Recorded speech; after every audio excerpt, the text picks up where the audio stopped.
दिले नादां तुझे हुआ क्या है, आखिर इस दर्द की दवा क्या है।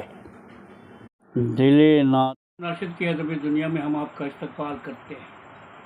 पेशे खिदमत है गालिब के हालात ज़िंदगी।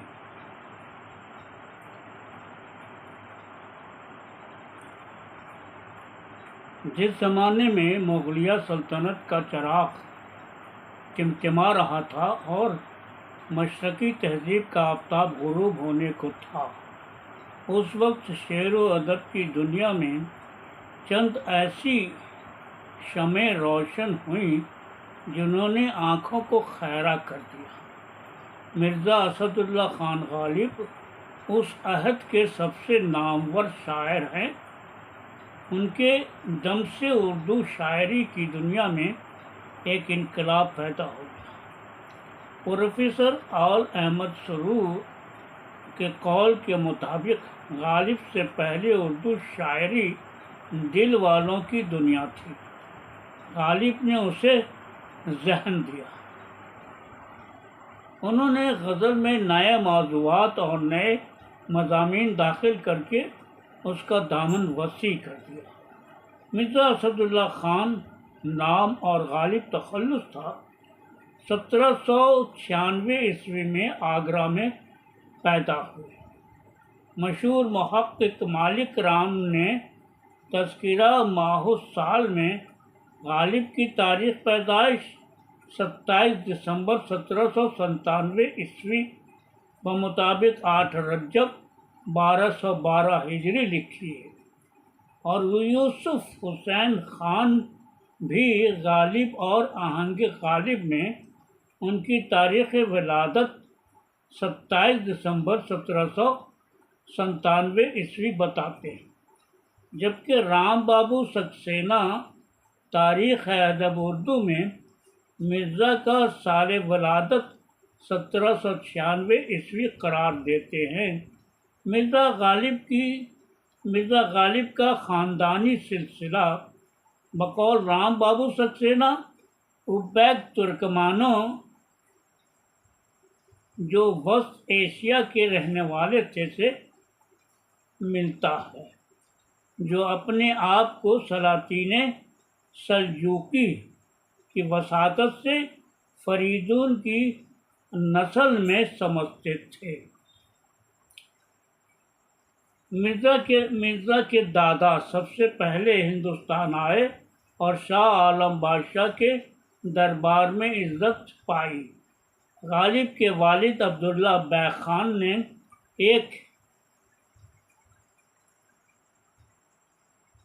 एक मतलून ज़िंदगी बसर की। कुछ दिनों दरबार अवध में रहे, फिर हैदराबाद आ गए, जहां नवाब निज़ाम अली ख़ान बहादुर की सरकार में 300 सवार की जमीयत में मुलाजिम रहे। कई बरस बाद घर आए और उल्लूर के राजा बख्तावर सिंह की मुलाजमत इख्तियार की और यहाँ किसी सरकश घड़ी की लड़ाई में मारे गए। डॉक्टर यूसुफ हुसैन ख़ान के बयान के मुताबिक वो राजगढ़ में ही दफन हुए, जिसका जिक्र बकौल उनके गालिब ने किया है। राजा बख्तावर सिंह ने अब्दुल्ला बैग खान के दोनों लड़कों मिर्ज़ा असदुल्ला ख़ान गालिब और मिर्ज़ा यूसुफ बैग खान के गुजारे के लिए रोज़ीना मुकर्रर कर दिया और 2 गांव उनके नाम कर दिए। मिर्ज़ा अब्दुल्ला बैग के इंतकाल के वक्त गालिब की उम्र 5 साल की थी। उनके चचा मिर्ज़ा नसरुल्लाह बैग ने, जो लावल्द थे, गालिब और उनके छोटे भाई मिर्ज़ा यूसुफ को अपनी सरपरस्ती में ले लिया। मिर्ज़ा गालिब अभी सिर्फ 9 साल के ही थे कि उनके चचा मिर्ज़ा नसरुल्लाह बैग का भी इंतकाल हो गया और अब उनके नाना ख्वाजा ग़ुलाम हुसैन ख़ान जो कि फ़ौज के कमीदान और आगरा के मशहूर रईस थे कि यहाँ मिर्ज़ा गालिब की परवरिश होने लगी। मिर्ज़ा गालिब के चचा चूँकि अंग्रेज़ी फ़ौज में रसालदार थे, इसलिए उसने खिदमत और वफादारी के सिला में अंग्रेज़ी सरकार से जागीर भी पाई थी और उनके इंतकाल के बाद मिर्ज़ा गालिब को अंग्रेज़ी जागीर के एवज सरकार इंग्लिश से पेंशन भी मिलती रही। मिर्ज़ा का बचपन बकौल राम बाबू सक्सेना आगरा में गुजरा, जहां वो एक कोना उस्ताद शेख मुअज़्ज़म अली से तालीम पाते रहे और कहा जाता है कि उसी ज़माने में मशहूर शायर नज़ीर अकबर आबादी से भी कुछ इब्तदाई किताबें पढ़ी थीं। जब उनकी उम्र 14 बरस हुई तो हरमज नाम के एक पारसी से, जो जिंदू पाजिंद का आलिम और बड़ा सयाह था, से फ़ारसी पढ़ी। मिर्ज़ा गालिब की शादी नवाब इलाही बख्श खान मारूफ की बेटी उमरा बेगम के साथ 1810 ईस्वी में हुई, जब मिर्ज़ा की उम्र महज 13 साल की थी। नवाब इलाही बख्श खान मारूफ चूँकि शायर थे, लिहाजा मिर्ज़ा गालिब को भी अदबी माहौल मुयस्सर आया। मिर्ज़ा पहले असल तखल्लुस करते थे, बाद को गालिब हो गए। उनका बचपन और लड़कपन का ज़माना ऐश व आराम में गुजरा, लेकिन शादी के बाद हालात दिगर गुम हो गए। गालिब हालात से मजबूर होकर दिल्ली मुंतकिल हो गए और फिर हमेशा यहीं के होकर रह गए। दिल्ली की फ़ज़ा में बकौल राम बाबू सक्सेना शायरी गूंज रही थी, जगह जगह मुशायरे हो रहे थे। शादी भी एक मशहूर और मारूफ शायर की बेटी के साथ हुई। उन सब असबाब से नौउमर गालिब की नौखेज़ तबीयत पर शायरी का गहरा असर पड़ा। मिर्ज़ा गालिब हमेशा दिल्ली में ही रहे, सवाए एक कलकत्ता के सफ़र के, जो उन्होंने 1828 ईस्वी में किया था। ये सफ़र पेंशन की बहाली की खातिर था। वो पेंशन जो उनको सरकार इंग्लिश की जानिब से चचा मिर्ज़ा नसरुल्लाह बैग की जागीर की ज़ब्ती के एवज़ में मिलती थी। ये पेंशन गो के बहाल तो ना हुई, ताहम मिर्ज़ा ने मुख्तलिफ़ इलाक़ों की सैर कर ली।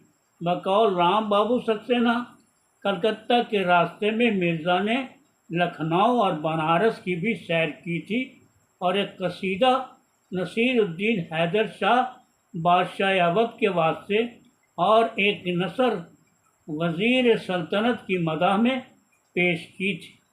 आखिरी ताजदार खुद वाजिद अली शाह की सरकार से भी 500 रुपया सालाना उनके वास्ते मुकर्रर हुए थे, मगर 2 बरस के बाद जब सल्तनत का तनाज़ा पैदा हुआ तो वो मौकूफ़ हो गए। पेंशन के मुकदमे के ज़हनी कुफ्त के अलावा बकौल यूसुफ हुसैन खान एक और वाक़या ऐसा पेश आया जिसकी वजह से उन्हें बेआबरूई का घाव खाना पड़ा।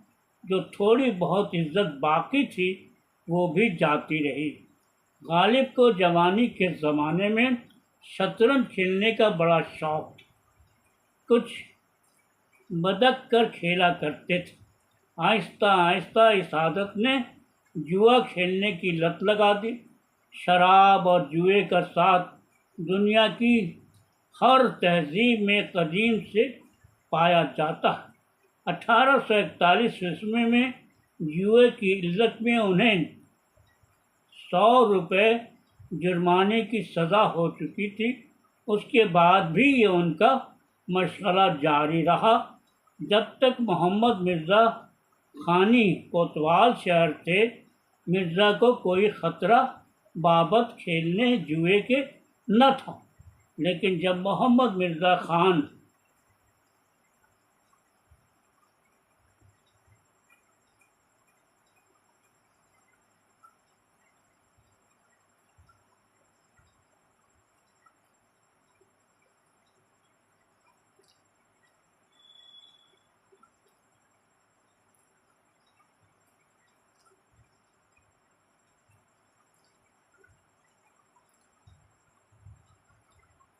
लेकिन जब मोहम्मद मिर्ज़ा खानी की जगह फैज़ उल हसन तब्दील होकर आए तो नए कोतवाल शहर ने जुए की इस्दात के लिए सख्त कार्रवाई अमल में लाई।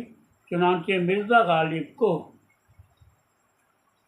जिन्होंने अपने घर को जुआ खेलने का अड्डा बना रखा था, गिरफ्तार कर लिया गया और अदालत फौजदारी से उन्हें 6 माह कैद बामुशक्कत और 200 रुपये जुर्माने की सज़ा हो गई। कहा जाता है कि उसी अरसे में सिर्फ नवाब मुस्तफ़ा खान शेफ्ताही उनकी खबरगिरी करते रहे। 1842 ईस्वी में गालिब को दिल्ली कॉलेज में प्रोफेसर के लिए मुंतखब किया गया, मगर चूँकि टॉमसन साहब, जो कि उस वक्त सेक्रेटरी गवर्नमेंट थे, गालिब के इस्तकबाल के लिए नहीं आए, इसलिए उन्होंने मुलाजमत कबूल नहीं की।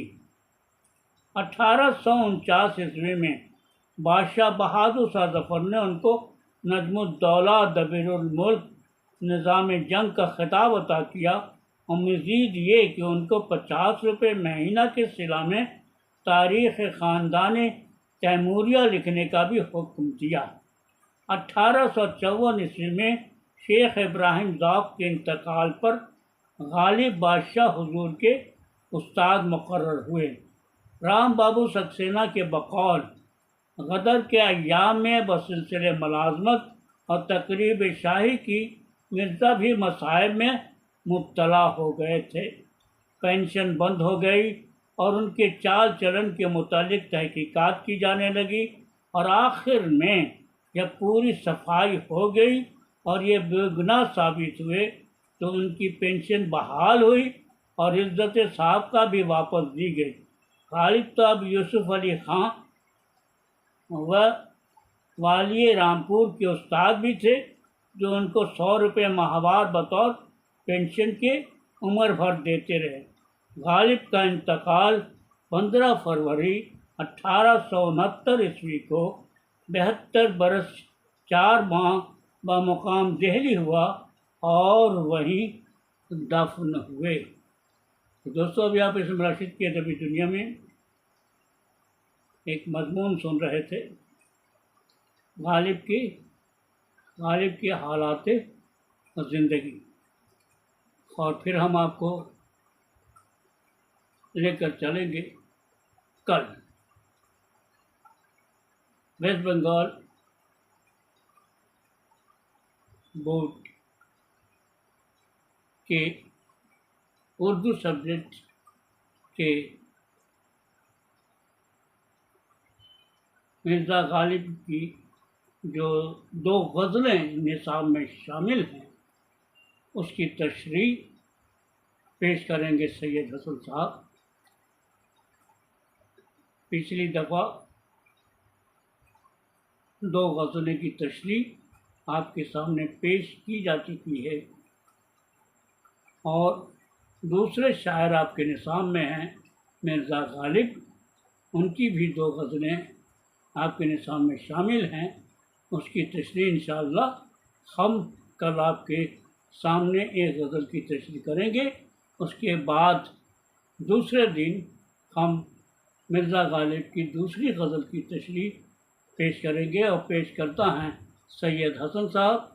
आपको ये जो निसाब की बातें हम आपके सामने रख रहे हैं कैसी लग रही है, तलबा और तालबात से मुझे जानना है। क्या ये सिलसिला इसी तरह जारी रखा जाए? अगर आप जारी रखना चाहते हैं तो ज़रूर से ज़रूर लाइक कीजिएगा, शेयर कीजिएगा, कमेंट कीजिएगा, और अगर कुछ जानकारी हासिल करना चाहते हैं तो ज़रूर से ज़रूर आप हमें ख़बर कीजिए। इंशाअल्लाह हम उसे भी पूर्ण करने की कोशिश करेंगे। तो इजाज़त दीजिए। फिर मिलते हैं आप किसी प्रोग्राम में जिसका नाम है एस.एम. राशिद की अदबी दुनिया। याद रखिए, कल आपके सामने हाजिर करेंगे हम मिर्ज़ा गालिब की एक गज़ल की तशरीह। अल्लाह हाफिज़। गालिब खस्ता के बगैर कौन से काम बंद हैं, रोइए ज़ार ज़ार क्या कीजिए, हाय हाय क्यों।